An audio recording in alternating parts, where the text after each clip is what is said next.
Hello friend, नमस्ते। आज मैं स्पाइनल एनेस्थीसिया से रिलेटेड एक बहुत ही कॉमन मिथ के बारे में बात करना चाहता हूँ।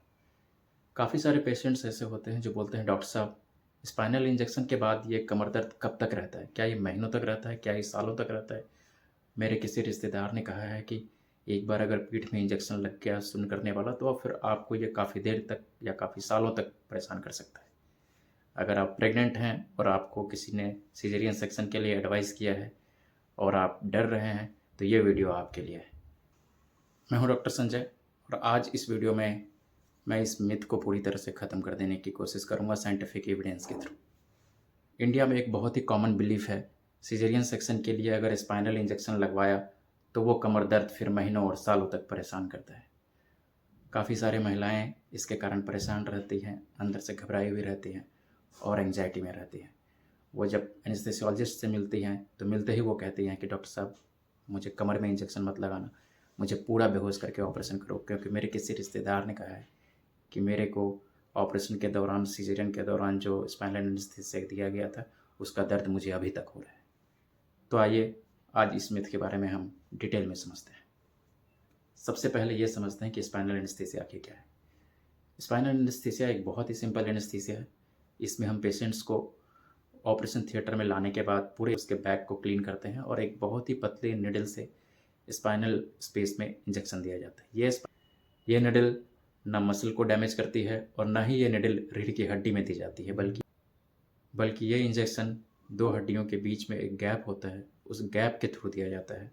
और उस गैप में उस निडल को इंसर्ट करके हम एनेस्थेटिक एजेंट या ड्रग्स को स्पाइनल फ्लूइड के पास पहुंचाते हैं। स्पाइनल फ्लूइड में जाने के बाद पेशेंट्स के नीचे का हिस्सा 2 से 3 घंटे, 4 से 5 घंटे के लिए सुन्न हो जाता है। इसे ही हम स्पाइनल एनेस्थीसिया कहते हैं। उसके बाद पेशेंट को ऑपरेशन के दौरान कोई दर्द महसूस नहीं होता। अब सबसे इम्पॉर्टेंट सवाल, क्या स्पाइनल एनेस्थीसिया हमारे रीढ़ की हड्डी या जो नर्व होते हैं उनको परमानेंटली डैमेज करती है? तो इसका जवाब है नहीं। ये एक वेल प्रूवन फैक्ट है कि स्पाइनल एनेस्थीसिया हमारे रीढ़ की हड्डी या नर्व को डैमेज नहीं करती है। तो आखिर ये बैक एक होता क्यों? इतनी सारी सिजेरियन या डिलीवरी के बाद जो लेडी आती है, वो आखिर ये क्यों कंप्लेन करती है कि उन्हें बैक पेन हो रहा है? इस कारण को समझना बहुत ज़रूरी है।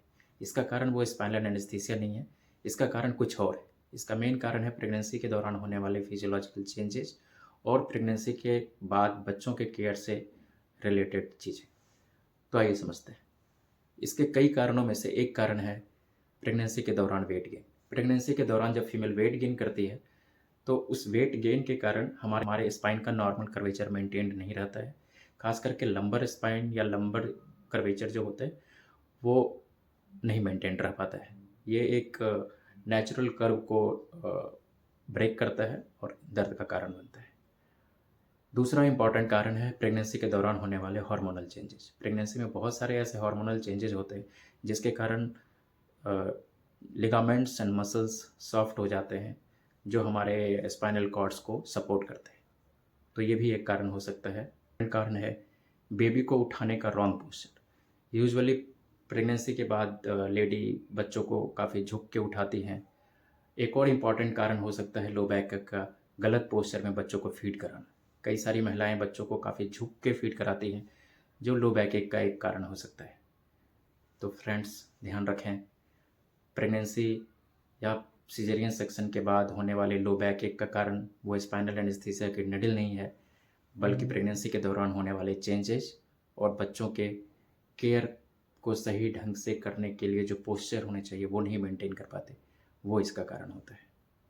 लेकिन अगर आपको ये गलतफहमी है कि सही ढंग से और एक एक्सपर्ट के द्वारा दिया गया स्पाइनल एनेस्थीसिया आपको हमेशा के लिए पेन कर सकता है, कमर दर्द का कारण बन सकता है, तो आप इस गलतफहमी को यहाँ से हटा लें।